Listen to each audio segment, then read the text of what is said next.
السلام علیکم۔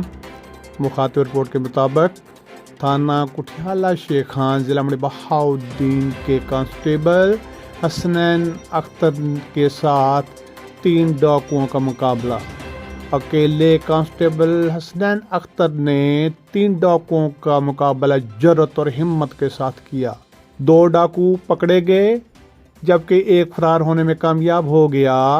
ڈاکوؤں نے حسنین پر فائرنگ کی جس کی وجہ سے حسنین اختر کانسٹیبل زخمی ہوا، لیکن ہمت نہ ہاری اور لوگوں کی مدد سے 2 ڈاکو پکڑے گئے۔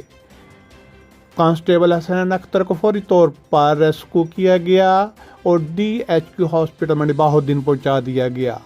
ڈسٹرکٹ پولیس آفیسر ضلع منڈی بہاؤالدین رضا صفدر کاظمی نے زخمی کانسٹیبل حسنین اختر کی عیادت کی اور شاباش دی۔ ڈسٹرکٹ پولیس افسر نے DHQ ڈاکٹرز کو ہدایت کی کہ اس کا بہترین علاج کیا جائے اور بہترین سہولیات فراہم کرنے کا حکم دیا۔ ڈسٹرکٹ پولیس آفیسر رضا صفدر کاظمی نے زخمی کانسٹیبل کی حوصلہ افزائی کے لیے نقدی انعام دیا اور شاباش دی۔ پولیس میں ایسے بھی باہمت نوجوان ہوتے ہیں جو کہ جان پر کھیل کر ڈاکوؤں جرم پیشہ لوگوں کو پکڑنے کی بھرپور کوشش کرتے ہیں۔